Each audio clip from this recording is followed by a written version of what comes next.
안녕하세요. 썰사람 구독자 여러분. 올해 여름은 유난히 더운 것 같습니다. 다들 여름을 어떻게 보내고 계신지 궁금하네요. 저는 설레는 마음으로 여름 휴가 계획을 짜고 있습니다. 지금부터 그 이유를 말씀드리도록 해볼게요. 이 이야기의 시작은 제 기억의 시작으로 거슬러 올라가야 합니다. 저는 여유롭고 부족함 없는 집안에서 누릴 수 있는 건 다 누리면서 자랐습니다.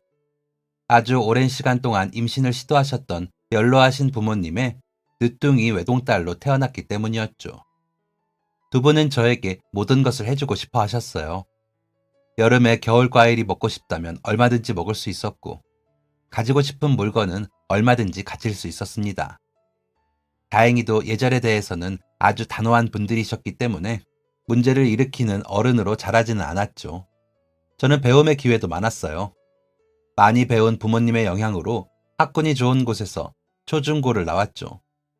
국민학교를 졸업할 때는 외국인과 자연스러운 대화가 가능할 정도의 영어 실력을 갖추고 있었습니다. 중학교 때는 어머니와 함께 미국에서 잠시 살기도 했죠. 한창 한국의 경기가 침체되어 많은 사람들이 힘들어하고 있었다는 걸 미국에 가서야 알게 되었습니다. 경기 침체로 타격을 받을 집이 아니었던 것이었어요. 저는 그때 처음으로 집이 얼마나 부유했는지 체감하게 되었습니다. 부모님은 돈이 많았을 뿐만 아니라 인격적으로도 성숙한 분들이었어요. 가진 것을 나눌 줄 아는 분들이라 주변의 존경도 많이 받았습니다. 아침이 되면 커피와 함께 독서를 하셨고 제 앞에서 싸움 한번 하지 않는 분들이셨어요. 저에게도 큰 소리 한번 낸 적 없는 분들이셨습니다. 우아하다는 표현이 정확하겠네요. 그렇게 학창 시절을 보내던 저에게 잊을 수 없는 굵직한 사건이 몇 가지 있는데 정체 모를 한 아주머니에 대한 이야기입니다. 어느 주말 누군가 저희 집 문을 두드렸어요. 어머니는 문으로 향하셨습니다. 언뜻 본 문 밖에는 처음 보는 아주머니가 서 있었어요. 누구세요? 부드러운 어머니의 음성이 들렸고 얼마 지나지 않아 어머니의 호통 소리가 연이어 들렸습니다. 당신이 찾는 애는 여기 없어요. 처음 듣는 어머니의 호통 소리에 깜짝 놀라 문을 바라보니 어머니는 상기된 얼굴로 문을 닫고 집 안으로 들어오셨습니다. 무슨 일이에요, 엄마? 어머니는 아무것도 아니야. 웬 잡상인이 이상한 말을 해서 라고 대답하셨죠. 잡상인이든 누구든 감정적으로 대해본 적 없는 어머니가 큰 소리를 내다니 당황스러웠지만 별다른 생각은 없었습니다. 어머니는 금방 평소처럼 돌아오셨거든요. 그렇게 그때의 사건을 잊었습니다. 아, 그 뒤에 한 가지 일이 또 있었네요. 학업 스트레스 때문인지 매일 밤 잠을 뒤척이던 시절이 있었습니다.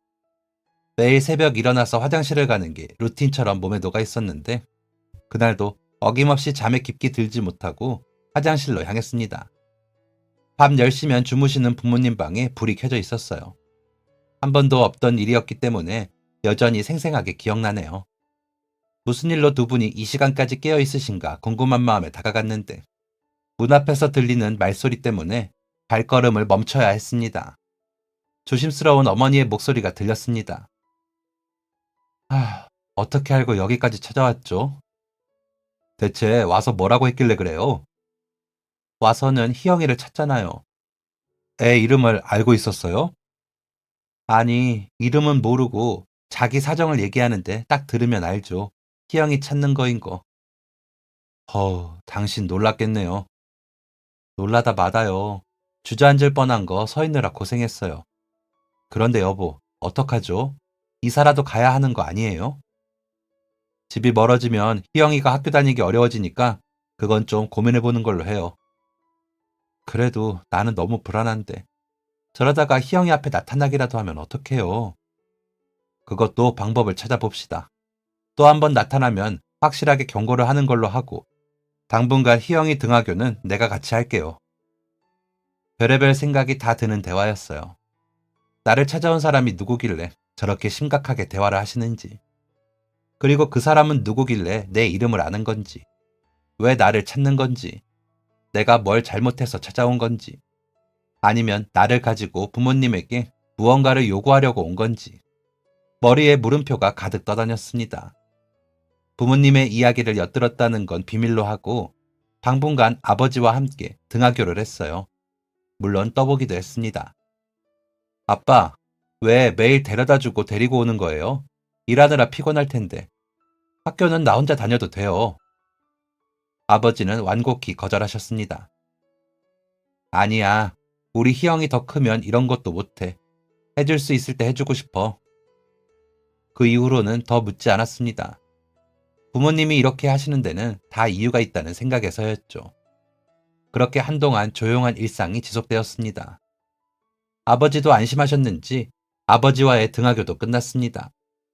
그런데 고등학교 2학년이 되었을 때 저는 그때 집으로 찾아왔던 아주머니로 추정되는 한 여자를 만나게 되었습니다. 학교 행사가 있어 조기 하교를 한 날이었죠. 사실 그 아주머니가 과거의 그 사람인지는 알 수 없었지만 저를 보자마자 주춤하는 걸 보면서 눈치챘습니다. 저희 집 앞에서 기웃거리던 그 아주머니는 저와 눈이 마주치자마자 어? 어? 를 연발하며 주변을 둘러보았고 어쩔 줄을 몰라 했어요. 저도 순간 온몸에 긴장이 됐습니다. 누가 봐도 수상한 행동이었거든요. 당장 집에 들어가면 저를 쫓아 들어올까봐 어떻게 도망을 가야 할까 머리를 굴리고 있는데 그 아주머니가 거리를 유지한 채 제게 소리쳤습니다. 잠시만, 거기서 기다려줘요. 내가 금방 올 테니까. 아주머니의 목소리는 아주 심하게 떨렸습니다. 반대편으로 뛰어가는 뒷모습을 보니 땀을 닦아내리는 것 같았어요. 가만히 있으라고 했지만 가만히 있을 수 없었습니다. 무서웠으니까요. 그런데 묘하게도 뛰어가는 아주머니의 뒷모습에서 치근함이 느껴지기도 했습니다. 무서우면서도 묘한 감정이었죠. 하지만 무서운 마음이 더 컸기에 저는 조금 주저하다 집 안으로 쏙 들어갔습니다. 대문을 쿵 닫고 떠난 아주머니가 돌아오는지 알기 위해 대문 밖을 틈 사이로 슬며시 보고 있는데 얼마 지나지 않아 아주머니가 손에 큰 바구니를 들고 오는 게 보였습니다. 아주머니는 제가 없는 걸 보고 작은 한숨을 쉬더니 과일 바구니를 대문 앞에 내려놓았습니다. 그리고 주머니에서 수첩을 꺼내 무언가를 끄적이고는 쪽지를 바구니 사이에 넣어두었죠. 아주머니가 대문 앞을 떠나고 뒷모습이 보이지 않게 됐을 때 슬며시 나가 과일 바구니를 집으로 가지고 들어왔습니다. 과일 바구니를 식탁 위에 올려놓고 바구니 틈에 쪽지를 꺼내보려고 하는데 마침 어머니가 도착하셨습니다. 딸, 오늘 일찍 오는 날이지? 엄마랑 밖에서 데이트할까? 들떠 보이는 어머니에게 인사를 하려는 찰나 어머니가 물으셨습니다. 어머, 웬 과일 바구니야? 아빠 벌써 들어왔어? 아니요, 누가 주고 갔어요. 어머니는 밝게 웃으며 말씀하셨습니다. 어머, 누가? 주민분들이니? 이렇게 큰 과일 바구니는 비쌀 텐데 누가 주신 건지 얼굴 봤어? 저는 고개를 끄덕이며 대답했습니다. 어떤 아주머니가 두고 가시는 걸 봤는데 전에 한번 봤던 것 같아요. 어머니의 표정이 순식간에 굳어졌습니다. 뭐? 전에 왔던 사람인 것 같은데. 어머니는 딱딱한 말투로 다시 한번 물으셨습니다. 그 사람이 너한테 무슨 말 안 했어? 딱히 무슨 말 한 건 아니고 저보더니 잠깐만 기다려달라고 하고는 막 뛰어가서 이걸 사가지고 왔어요. 너는 그걸 기다리고 있었어? 어머니의 목소리는 약간 화난 듯 했습니다. 제가 아니라 이 상황이에요. 아니요, 모르는 사람이 기다리라고 하는데 어떻게 그러겠어요. 그 아주머니가 가자마자 집으로 들어왔어요. 어머니는 안도의 한숨을 내쉬셨습니다. 잘했어. 저는 어머니의 말을 듣고 안심했습니다. 그래서 과일 바구니 틈새를 뒤져보았죠. 뭐 찾니? 아까 그 아주머니가 쪽지 같은 걸 넣었거든요. 어머니는 제 앞에 있는 과일 바구니를 낚아채 가져가셨습니다. 안 돼! 당황스러웠습니다. 왜요? 어머니도 당황스러운 건 마찬가지였나 봅니다. 안 돼! 뭐가 안 되는데요? 어머니는 잠시 고민하는 듯 하시더니 원래 남이 주는 거 함부로 먹으면 안 되는 거야. 말도 안 되는 반응이었습니다. 이렇게 막무가내인 어머니의 모습은 처음 봤어요. 제가 이해가 안 된다는 표정을 짓자 어머니는 과일을 헤쳐서 쪽지를 찾아내 읽어보시고는 쪽지를 쫙쫙 찢어버리셨어요. 그걸 왜 찢으세요, 엄마? 네가 볼만한 내용이 아니네. 너한테 보여주면 안 될 것 같아서 찢었어. 앞으로 이런 거 보이면 그냥 대문 앞에 둬. 엄마가 치울게. 절대 손도 대지 마. 알겠니? 어머니의 목소리는 상기되어 있었습니다. 어머니는 그 자리에서 과일 바구니를 쓰레기통에 던져 넣으셨어요. 그리고 저를 앉혀놓고 말씀하셨습니다. 그 여자를 피해야 하는 이유를요. 세상을 살다 보면 별의별 사람들을 만나게 돼. 그 중에 좋은 사람도 있지만 피해야 하는 사람도 있기 마련이야. 사람을 색안경 끼고 봐서는 안 되고 사람을 감싸주는 어른이 되어야 하지만 정말 질이 좋지 않은 사람은 피하는 게 상책이야. 물드는 건 쉬워도 씻어내는 건 어려우니까. 알겠니? 한마디로 정리하자면 질 안 좋은 사람이랑 엮이면 너도 그렇게 될 수 있으니 조심하라는 말이었어요. 저는 어머니에게 물었습니다. 그럼 그 아주머니가 나쁜 사람이에요? 어머니는 한치의 망설임도 없이 응이라고 대답하셨고 저는 또다시 물었습니다. 엄마는 그걸 어떻게 알았어요? 어머니가 무슨 대답을 하셨는지는 잘 기억이 나지 않네요. 그런데 한 가지 확실한 건 어머니의 대답을 들었는데도 궁금증이 확실히 해결되진 않았다는 것이었어요. 저는 그날 하루 동안 계속해서 어머니의 모습을 곱씹었습니다. 대체 무슨 이유로 저렇게까지 하시나 의문스러웠어요. 그리고 집에 찾아왔던 아주머니에 대한 궁금증도 커졌습니다. 태어나서 어머니가 흥분한 모습을 딱 한 번 봤는데 대체 그 사람이 누구길래 어머니를 긴장하게 하는 건지 궁금했죠. 하지만 부모님을 향한 무한한 신뢰가 있었기 때문에 그 기억도 점차 흐려져 갔습니다. 시간이 지나 저는 원하는 대학에 원하는 전공으로 입학했습니다. 대학교 2학년을 마친 후 미국으로 유학을 갔어요. 어머니가 함께 가고 싶어 하셨지만 성인이 된 딸의 유학까지 따라가는 건 아닌 것 같다는 아버지의 말씀에 저 혼자 미국으로 향했습니다. 적응하는 게 쉽지는 않았어요. 친척 어른이 계시기는 했지만 어쨌든 부모님 없이 처음 살아보는 거였으니까요. 그렇게 미국에서 4학년까지 학창시절을 무사히 보냈고 저는 미국에 있는 회사에서 인턴 일을 할 기회를 얻었습니다. 부모님도 무척 자랑스러워 하셨어요. 제가 잡은 기회를 놓치지 않도록 옆에서 응원을 아끼지 않으셨죠. 덕분에 저는 겁이 많은 성격임에도 미국에서 일하겠다는 도전을 할 수 있었습니다. 회사에서 일하기 위해 정말 열심히 준비했어요. 어떻게 해야 인정받고 이 회사의 정직원이 될 수 있을지 고민하고 고민하며 열정적으로 살았습니다.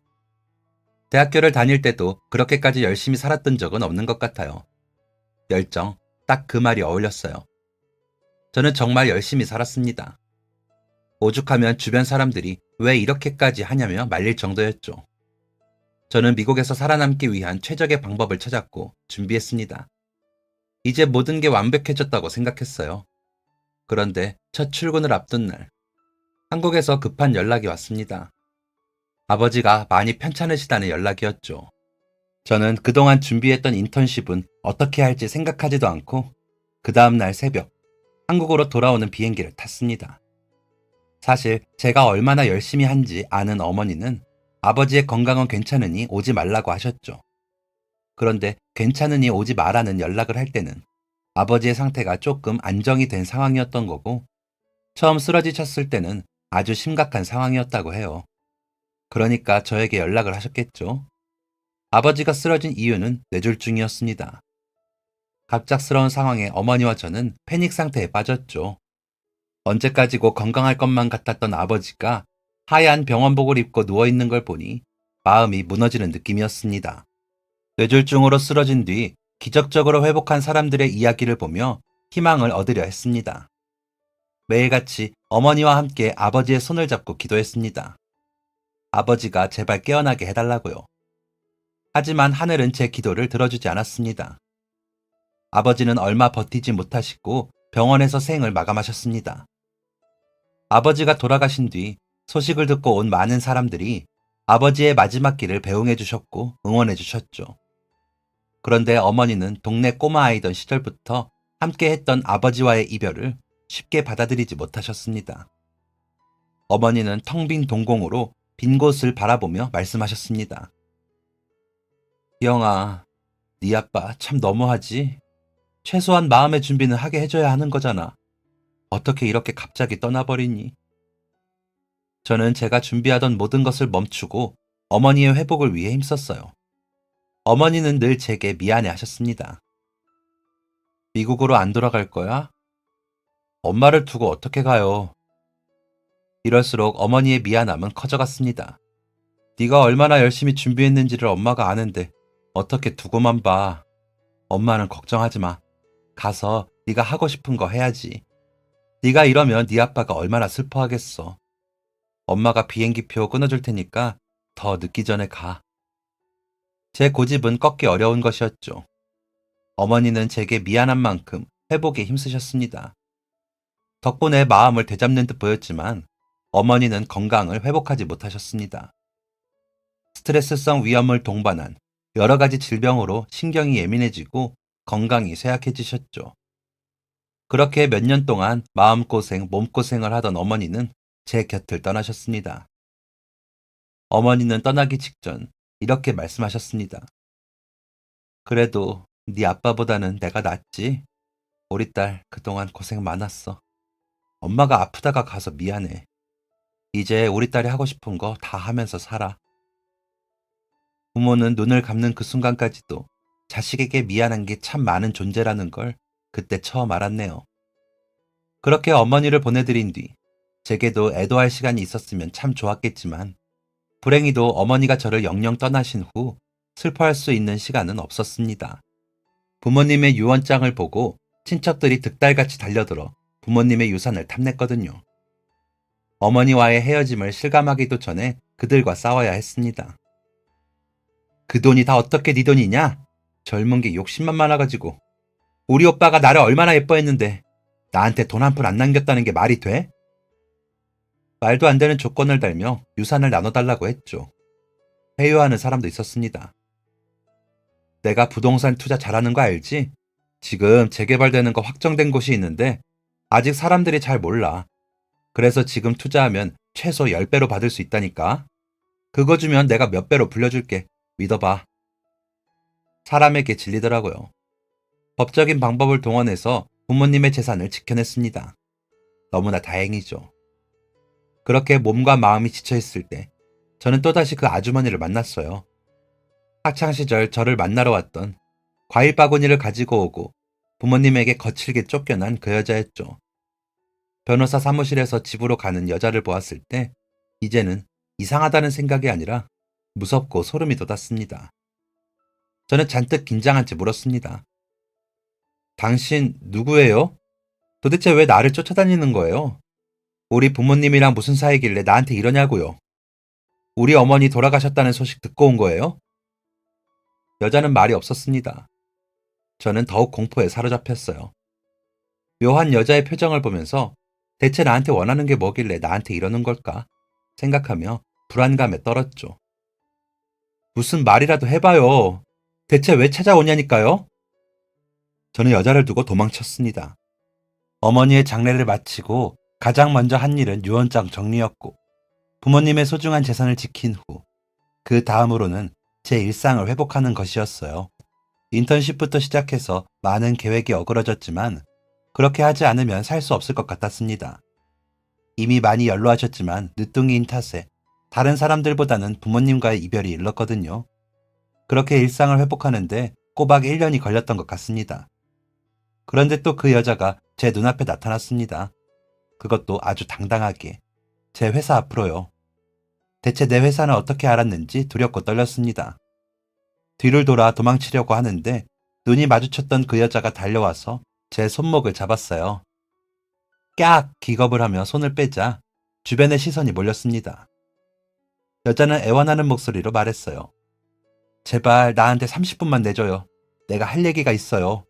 지금까지 나한테 궁금했던 거 다 대답해 줄게요. 여기서 대화해도 괜찮으니까 제발 시간 좀 내줘요. 눈을 동그랗게 뜨고 있던 저는 그 여자의 말대로 회사 바로 앞 카페로 갔습니다. 모든 걸 설명하고 사라지시겠다는 거죠? 네, 다시는 눈앞에 나타나지 않을 거예요. 약속합니다. 저는 가방에서 종이를 꺼내 다시는 눈앞에 나타나지 않겠다는 각서를 받았습니다. 법적으로 효력이 있는 건 아니겠지만 최소한의 안전장치였고 저는 그만큼 그 상황이 무서웠어요. 만약에 이렇게 약속했는데도 또 찾아오면 그때는 정말 경찰 부를 거예요. 여자는 힘차게 고개를 끄덕였습니다. 그래요. 기회만 주세요. 여자는 한참 동안 입을 열지 못했습니다. 할 말 없으면 일어나 볼게요. 벌써 30분 동안 아무 말 없으셨어요. 제 말에 초조해졌는지 여자는 다급하게 입을 뗐습니다. 내가 그쪽 친엄마예요. 순간 뇌가 멈췄어요. 저 사람이 지금 무슨 말을 하는 거지? 라는 생각만 들었죠. 그냥 미친 사람이라는 결론이 났고 저는 곧바로 일어나 짐을 챙겼습니다. 몇 년째 쫓아다니는 이유가 궁금해서 앉아 있었던 건데 상종을 하면 안 되는 사람이었네요. 제 어머니는 돌아가셨어요. 당신이 내 엄마라니 너무 불쾌하네요. 아까 약속했던 대로 한 번이라도 눈앞에 나타나면 경찰 부를 겁니다. 그렇게 돌아서려는 찰나 여자가 또 한 번 저를 붙잡았습니다. 미안해요. 내가 말주변이 없어서. 대답할 가치도 없다고 생각하고 몸을 돌리려는데 이거 한 번만 봐줘요. 여자는 가방에서 파일 하나를 꺼냈습니다. 다시 자리에 앉아 깔끔하게 정리된 파일을 들춰보았습니다. 그 안에는 산부인과 입원 기록과 입양 동의서가 있었어요. 이게 뭔데요? 제가 그쪽을 낳아준 엄마라는 증거예요. 이젠 불쾌함을 넘어 분노가 머리끝까지 차올랐습니다. 이봐요, 당신. 미친 거 아니에요? 헛소리도 적당히 해야 하는 거예요. 대체 이게 뭐 하자는 겁니까? 여자는 곧장이라도 울 것 같은 얼굴로 서류를 저에게 떠넘기듯이 넘겼습니다. 헛소리라고 생각할 수도 있어요. 그런데 한 번만 들여다봐 줘요. 한 번만요. 여자는 결국 눈물을 떨어뜨렸습니다. 저는 서류를 챙겨 밖으로 나왔어요. 집 한 구석에 서류를 집어던져 놓고 분을 가라앉히기 바쁜 저녁이었습니다. 의지적으로 그 서류를 피했어요. 버리려고 했지만 왠지 모르게 버리는 것도 힘들었습니다. 그러다 정말 뜬금없이 그 서류를 보고 싶어졌어요. 서류를 열어보았습니다. 산부인과에 전화를 걸어 기록을 확인했습니다. 저에게 준 기록과 정확히 맞아떨어지더군요. 가짜는 아니었습니다. 입양 동의서가 작성된 입양시설로 연락을 했습니다. 그곳에서 하는 말도 기록과 동일했습니다. 심장이 쿵쿵거리고 식은땀이 흘렀어요. 당장이라도 부모님에게 가서 이 사실을 알리고 그 여자가 헛소리를 하고 있다는 걸 증명하고 싶었지만 부모님은 이미 제 곁을 떠난 상태였습니다. 저는 몇 달 동안 제 출생 전의 사건을 추적하기 시작했어요. 부모님의 지인, 친척들의 이야기를 바탕으로 알게 된 사실은 그 누구도 어머니의 임신 사실을 알지 못했다는 것이었습니다. 갑자기 어느 날 출산을 위해 일을 쉬어야 한다는 말만 남기고 사라진 뒤 아이를 안고 나타났다고 했죠. 뭔가 이상했습니다. 그래서 입양 동의서가 작성된 시설에 다시 전화를 걸어 확인했습니다. 저희 부모님에 대한 기록이 남아있는지요. 결과적으로 부모님은 저를 그곳에서 입양하신 거였습니다. 제 눈앞에 나타난 그 여자에게서요. 여전히 의심을 풀지 못한 저는 파일 안에 있던 번호로 전화를 걸었습니다. 얼굴 좀 볼 수 있을까요? 저는 여자에게 말했습니다. 뭐가 목적이에요? 네? 돈이 목적이라고 하기엔 아주 어렸을 때부터 찾아왔잖아요. 뭐가 목적이길래 그 옛날부터 큰 그림을 그렸냐고요. 대체 뭐예요? 파일은 다 확인하셨죠? 그래요. 그런데 제가 어떻게 믿어요? 저는 사실을 확인할 수 있는 부모님도 없어요. 그 여자가 제안한 건 유전자 검사였습니다. 저는 어디 한번 해볼 테면 해봐라 라는 생각으로 대했습니다. 대체 무슨 자신감으로 유전자 검사를 하겠다고 하는 건지 코웃음을 쳤죠. 이렇게 당당하게 나오면 내가 눈 하나 깜짝할 줄 알았나? 대체 무슨 자신감이야? 라고 생각하면서요. 그런데 하루 이틀, 결과가 나오는 날이 가까워지자 왠지 모르게 심장이 쿵쿵거렸습니다. 뜬 눈으로 밤을 지새우는 날도 늘어났죠. 왜 이렇게 스트레스를 받나?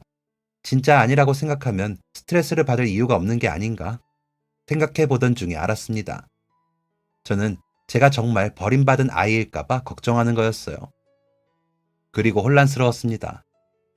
내가 정말 입양된 거라면? 그럼 나를 키워주신 분들은 왜 그동안 말을 안 했던 걸까? 돌아가시기 전에 언질이라도 주셨다면 좋았을 텐데 왜 안 그러셨던 걸까? 그분들이 말을 안 한 데는 분명한 이유가 있는 게 아닐까? 등등. 정말 많은 생각이 들었습니다. 그렇게 시간이 흘러 결과가 나왔고 저는 그 결과를 믿을 수 없었어요. 아니, 정확하게 표현하자면 믿고 싶지 않았습니다. 저는 그 여자의 친딸이 맞았습니다. 엄청난 충격이었어요. 부모님이 돌아가셨을 때와 비슷한 충격이었던 것 같습니다. 다시 그 여자를 만났을 때 여자는 이렇게 말했습니다. 절대 뭔가를 바라고 그러는 게 아니에요. 그런 대체 뭔데요? 나를 입양 보내놓고 갑자기 찾아와서는 뭘 바라는 게 아니다? 이제 와서 엄마 노릇이라도 하려는 거예요? 딸 노릇이라도 해줘요? 태어나자마자 애를 입양 보내놓고 이제 와서? 여자는 고개를 숙이고 가방에서 통장을 꺼냈습니다.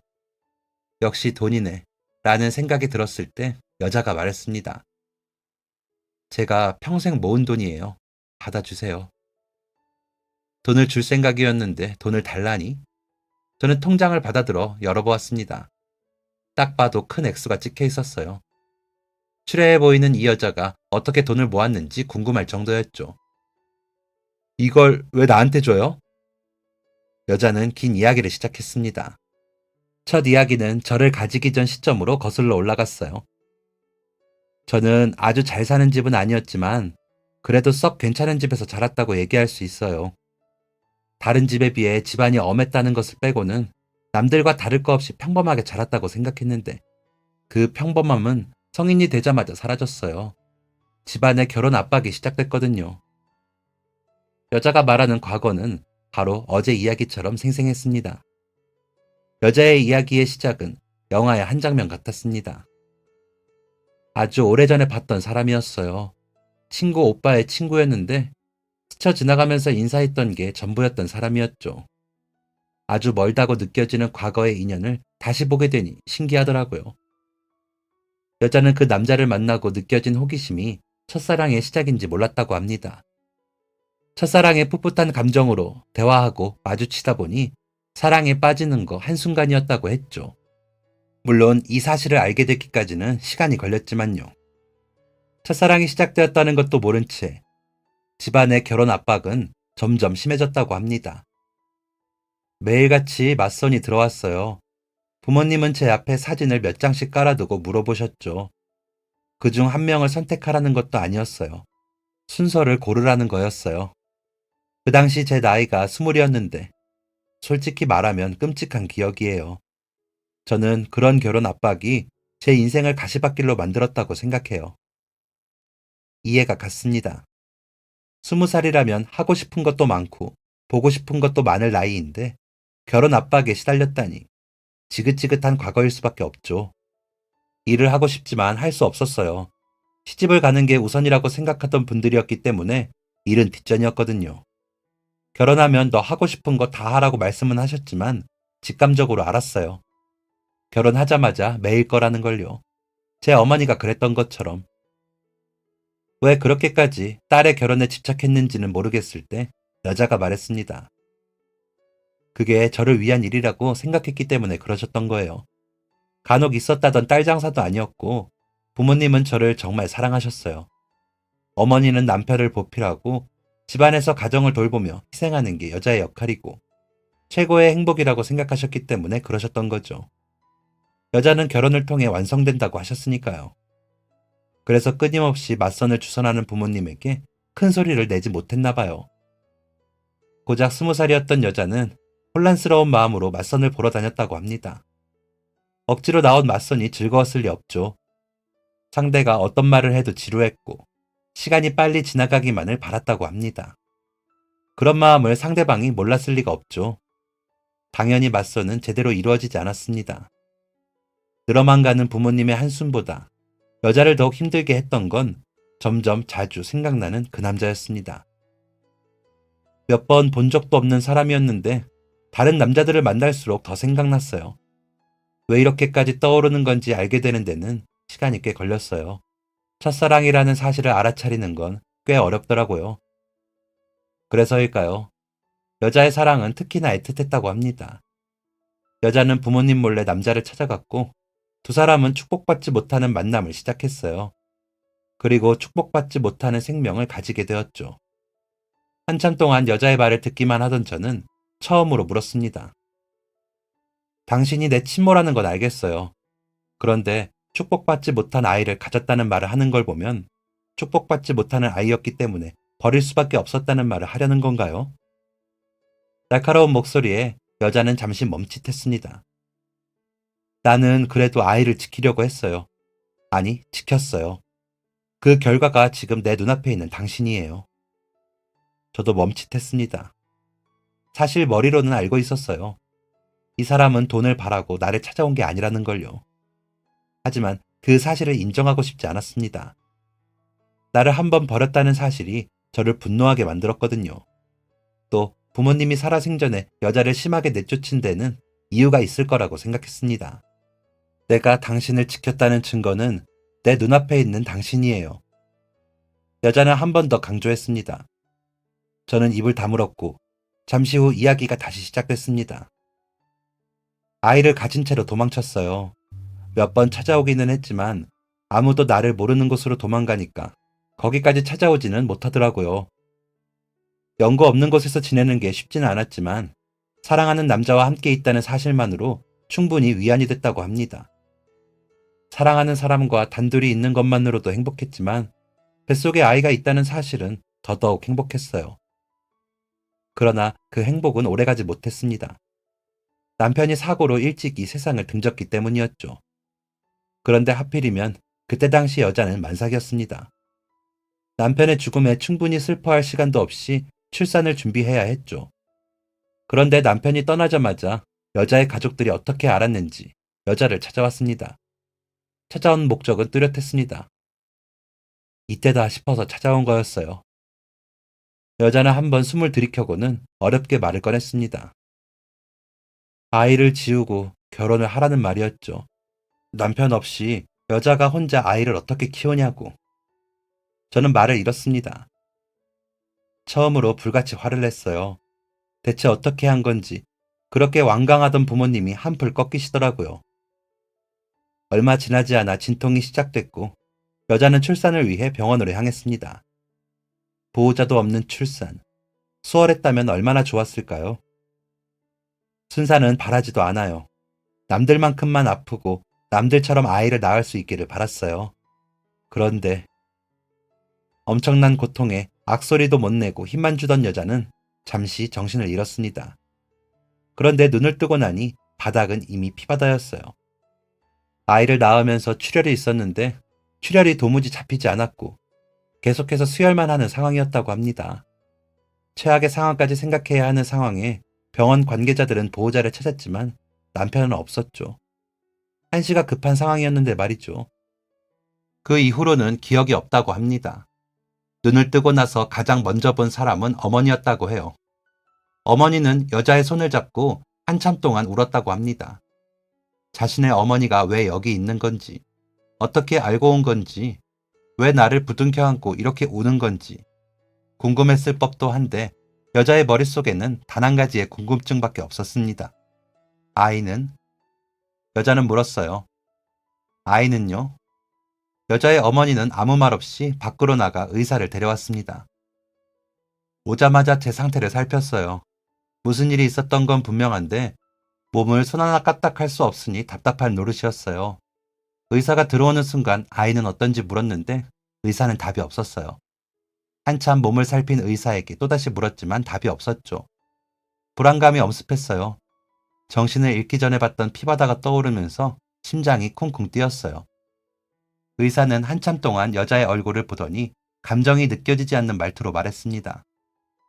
의사는 출산을 하면서 출혈이 잡히지 않았고 아이와 산모 둘 중 하나를 선택해야 하는 상황이 왔었다고 했어요. 둘 중 하나를 선택해야 하는 상황. 의사 결정을 할 산모는 정신을 잃은 상태. 또 다른 의사 결정자인 남편은 죽었고 아이와 산모 중 누구를 살릴지 결정할 수 있는 사람은 여자의 부모였습니다. 여자는 의사의 말을 듣자마자 무너져 내렸다고 해요. 제가 살아있다는 건 아이가 죽었다는 거였으니까요. 여자는 상처가 터져나가는 것도 모른 채 부모를 잡고 오열했다고 합니다.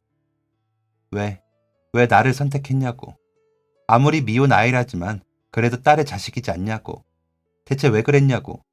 나를 살렸다고 내가 고마워할 줄 알았냐고. 여자의 부모는 말이 없었다고 합니다. 여자는 시간이 어떻게 흐르는지도 알지 못한 채 병원에서 하루하루를 보냈어요. 죽지 못해서 산다는 말이 그렇게 끔찍한 말인 줄은 몰랐어요. 얼굴도 보지 못하고 품에 한번 못 안아본 아이가 자꾸만 눈에 아른거렸어요. 가만히 말을 듣던 저는 궁금한 게 생겼습니다. 아이가 죽었다고 했는데 그러면 저는 어떻게 된 거냐는 질문이었죠. 여자는 딱 한마디를 했습니다. 속았어요. 뭐를요? 퇴원을 하고 조금씩 일상을 되찾고 있는데 아주 우연히 집에서 입양 동의서를 보게 됐어요. 설마 그 입양 동의서가 네, 제가 드렸던 입양 동의서예요. 상식적으로 말이 안 되는 상황에 어떤 반응을 해야 할지 모르겠더라고요. 멀쩡히 태어난 저를 죽었다고 말하고 입양 보낸 거네요. 여자는 고개를 끄덕였습니다. 아이가 죽은 게 아니라 입양된 거라는 사실을 알았을 때는 이미 6년이라는 시간이 지난 뒤였어요. 배신감에 온몸이 떨리고 목 뒤가 뻐근해질 정도로 혈압이 올랐어요. 아이를 낳은 지 4년 뒤부터 결혼 이야기를 꺼냈던 부모가 너무나 가증스러웠어요. 나는 그동안 지옥 속에서 죽지 못해 살았는데 10달 동안 배 아파서 낳은 내 자식을, 그토록 사랑했던 사람의 아이를 몰래 입양 보냈다니. 그 집에 남아있다가는 일을 칠 것 같아 그날부로 집을 나왔어요. 이미 그들은 여자의 부모가 아니었습니다. 지금까지 제 우유부단함을 자책하면서 살았어요. 내가 진작 부모의 간섭을 피했더라면, 그 사람들의 삐뚤어진 애정을 끊어낼 수 있었더라면 저는 남편을 잃지 않았을 수도 있었어요. 사랑하는 아이를 그렇게 허무하게 뺏길 일도 없었을 거고요. 그날부터 찾아다녔어요. 처음에는 아이를 찾아오려고 했어요. 그런데 그건 불가능했어요. 아이가 어디로 입양 갔는지도 말해주지 않는 상황이었으니까요. 얼굴이라도 보게 해달라고 무릎까지 꿇었지만 양부모가 죽어도 보여줄 수 없다고 만남을 거부했다고 했죠. 저는 이상함을 느꼈습니다. 제 부모님은 이런 사정을 알면서까지 만남을 거부하실 분들이 아니에요. 여자는 다시 말했습니다. 아이가 죽었다는 의사는 부모에게 돈을 받은 사람이었고, 의사와 간호사, 부모님의 거짓말이 통했던 거였어요. 혼인신고까지 마쳤던 저를 미혼녀로 속이고 제가 병원에서 아이를 낳고 도망갔다고 했어요. 아이를 어떻게 해야 하나 하던 중에 제 부모님이 연락을 받았고, 연로한 두 분은 아이를 좋은 환경에서 키울 수 없으니 아이를 위해 입양을 보내야 한다고 했죠. 그리고 이런 말도 덧붙였다고 했어요. 남자랑 돈에 미쳐서 지 자식도 버리고 떠난 딸이다. 내 딸이라고 말하기도 부끄럽다. 혹시나 찾아간다면 아이를 빌미로 돈을 요구할 게 뻔하다. 그러니 절대 만나주지 말아라. 자기 자식한테 질려버린 부모의 연기를 한 거였어요. 그제야 납득이 가더라고요. 왜 부모님이 그토록 화를 내며 쫓아냈는지요. 저는 분명히 10달 꽉 채워서 출산했어요. 그런데 다른 신생아들에 비해 가볍게 태어난 걸 가지고 조산하라고 속였더라고요. 아이가 조산된 이유도 제가 임신 기간에 폭음과 담배를 밥 먹듯이 했기 때문이라고 했다죠. 이 사실을 알고 나니 대놓고 아이를 만나게 해달라는 말을 할 수가 없었어요. 내 우유부단함을 저주하면서 매일매일 죽음을 생각했어요. 그런데 그럴 수 없었어요. 멀리서 내가 배 아파 낳은 아이가 자라는 모습을 보고 싶었거든요. 가까이 가는 것조차 죄스러워 견디지 못할 정도로 힘들 때만 멀리서 지켜봤어요. 그렇게 매일 몸이 부서져라 일했어요. 그때부터 내 인생의 목표는 하나였어요. 평생을 속죄하면서 사는 것이었죠.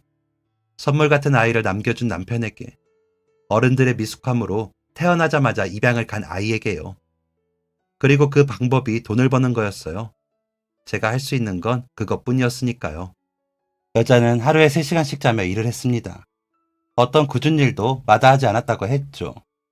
그것을 증명하듯 여자의 손가락 마디마디는 굵었고 새끼 손톱은 빠져 있었습니다. 얼마나 거친지 만져보아도 알 수 있을 정도였어요. 단정한 차림새이긴 했지만 옷은 언제 산 것인지 꽤 오랫동안 입은 게 분명해 보였습니다. 안타까웠어요. 저는 그제야 지금까지 외면해왔던 여자의 진심을 받아들였습니다. 이 통장 그동안 내가 모은 돈이에요. 내가 가진 모든 거고. 제가 대답이 없자 변명하듯 말을 이었습니다. 정말 딱 필요한 데만 썼어요. 단칸방에서 살았고 돈을 아끼려고 매일 라면만 먹었던 적도 있어요. 저는 물었습니다. 왜 이걸 하필 지금 주는 거예요? 여자는 고개를 푹 숙이고 거칠어진 손을 매만지며 대답했습니다. 몸이 안 좋아요. 언제까지 사지 멀쩡하게 일을 할 수 있을지 모르겠어요. 그래서 내가 2달이 멀쩡하게 눈앞에 나타날 수 있을 때 주고 싶었어요. 자격은 없지만 그래도 엄마니까 가장 좋은 모습을 보여주고 싶었어요. 애처로웠습니다. 자신도 피해자인데 평생을 죄책감 속에서 살았을 그 인생이 너무나 애처로웠습니다. 저는 이 모든 일을 듣고 나서야 여자를 제 어머니로 인정하게 되었어요. 평생 존재도 모르고 살았던 사람을 어머니라 부르려 하니 입술이 떨어지지 않았지만 떨리는 마음을 안고 조심스럽게 입을 떼었습니다. 어머니. 어머니는 두 눈이 동그랗게 커진 채 저를 바라보았습니다. 사실 아직 실감나지 않아요.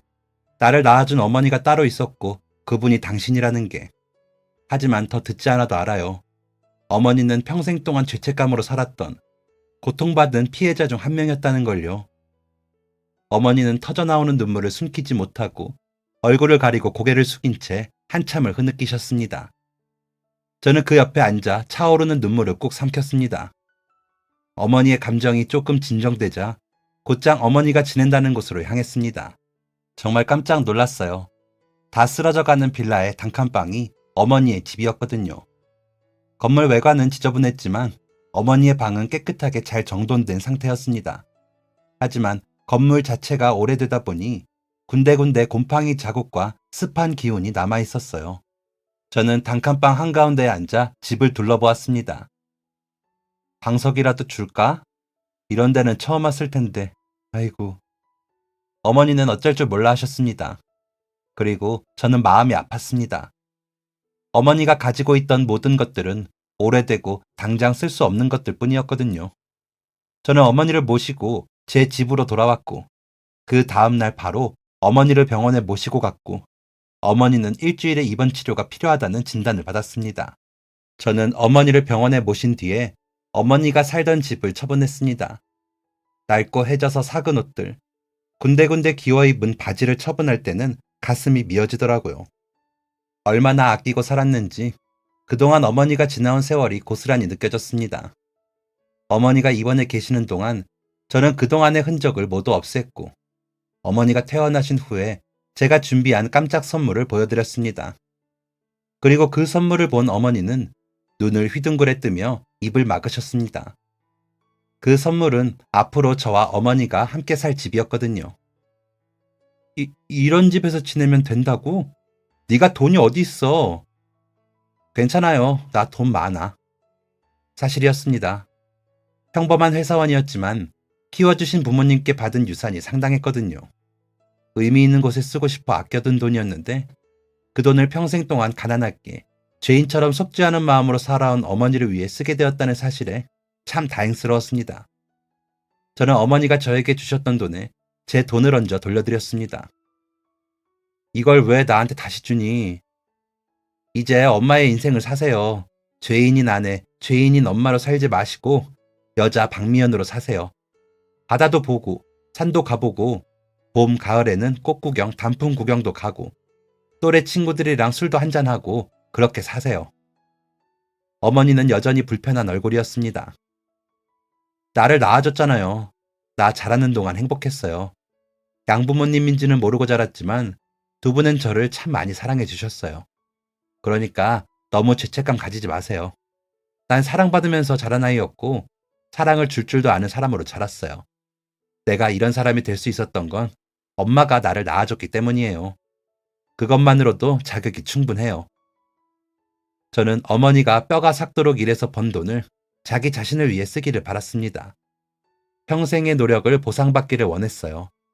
그리고 제가 어머니를 미워하지 않는다는 사실도 알기를 바랐습니다. 어머니는 10,000원짜리 티셔츠 한 장을 살 때도 벌벌 떠셨어요. 나는 구제 옷을 입었어서. 저는 어머니의 손을 잡고 백화점으로 향했습니다. 어머니는 버스비가 아까워서 불편한 다리를 이끌고 3, 40분, 길면 1시간이 넘는 거리를 걸어 다니셨어요. 저는 어머니의 손을 잡고 운전면허 학원으로 향했습니다. 어머니는 살아온 세월은 길었지만 처음 해보는 게 너무 많은 분이셨어요. 저는 그동안 하지 못했던 일들을 소개해주고 싶었습니다. 세상이 얼마나 아름답고 눈부신 곳인지, 키워주신 부모님이 저에게 보여주셨던 세상을 어머니에게 보여드리고 싶었죠. 어머니는 자신을 위한 인생을 사는 방법을 조금씩 알아가고 있으십니다. 처음에는 행복과 죄책감이 함께 공존했다면 지금은 행복감이 가장 큰 마음이 되었죠. 저는 어머니를 위해 올여름 해외여행을 가려고 합니다. 제주도 가는 비행기도 타본 적 없는 어머니는 소녀처럼 들뜨셨어요. 옷장을 열어보며 무슨 옷을 입어야 할까 수도 없이 고민하시죠. 내일 어머니와 함께 다시 백화점을 가려고 합니다. 물론 어머니는 제 팔을 잡아당기며 너무 비싸다고 하시겠지만 비싸다고 하시면 몰래 사서 드리면 되니 걱정은 안 되네요. 제가 입양하라는 사실을 처음 알았을 때 나를 입양 보내놓고 뻔뻔하게 찾아온 어머니가 너무나 미웠습니다. 사람이 어떻게 이렇게 뻔뻔할 수 있냐고 원망했어요. 그런데 그 뒤편에 있던 사연을 알고 나니 제 마음속 원망은 애처로움이 되었고 한 번도 보지 못한 어머니를 향한 애정이 생겼습니다. 피는 물보다 진하다는 게 이런 의미겠죠. 해외여행을 다녀오면 키워주신 부모님을 모신 곳으로 가려고 해요. 눈을 감는 순간까지 혼자 남은 저를 걱정하셨던 두 분이 얼마나 기뻐하실지 벌써부터 기쁘고 설레네요. 제 사연은 여기까지입니다. 저는 어머니와의 일을 경험하고 한 가지 사실을 알게 되었어요. 모든 사람에게는 각기 다른 사연이 있고 그 사연을 깊게 체험하지 않았다면 그 누구도 판단해서는 안 된다. 제 삶의 모토가 된 깨달음이죠. 비가 많이 오네요. 벌써부터 걱정이 되기는 하지만 설렘이 더 크니 다행입니다. 제 사연을 읽어주시고 들어주셔서 감사합니다. 올여름 더위 조심하시고 모두 행복하세요. 감사합니다. 지금까지 사연 들어주셔서 감사합니다. 사연이 재밌으셨다면 구독과 좋아요를 눌러주세요. 감사합니다. 안녕히 계세요.